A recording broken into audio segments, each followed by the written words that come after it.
17 до -9 степени, а дневните од -4 до 2 степени.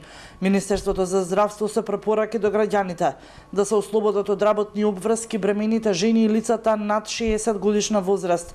Работниците кои што работат на отворено се препорачува реорганизација на работното време од 10 до 16 часот, со повремени паузи на секои 2 часа по половина час во топла просторија и топли напитоци, со цел заштита на нивното здравје. По препораките на Министерството за здравство не се намалува ниту бројот на граѓаните кои се заболени од грип во Струмица. Во Струмица бројот од недела во недела се зголемува, а лекарите препорачуваат изолирано лекување со цел намалување на ризикот од проширување.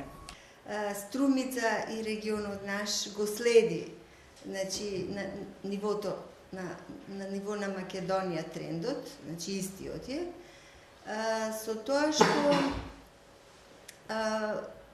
во шестата недела почна да се зголемува бројот, значи со сезоната, тоест периодот кога почна децата се вратија на училиште, инаку секогаш тогаш очекуваме да почнат да се појават, бидејќи секој од нив бил некаде вон од Македонија или од градот Струмица, така што ако некаде се инфицирал, веќе за ден до 3, колку што инкубацијата на вирусот на грип, почнува да се шири и во оваа средина.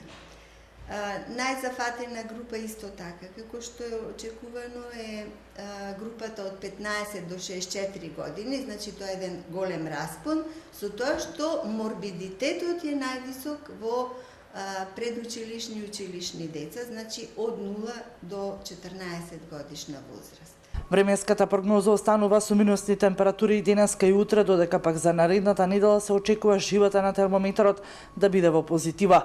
За разлика од земјава, каде метеоалармот е кренат само за денеска, Хидрометеоролошкиот завод на Србија за денеска до недела прогласи црвен метеоаларм, што значи дека се прогнозираат особено опасни временски појави.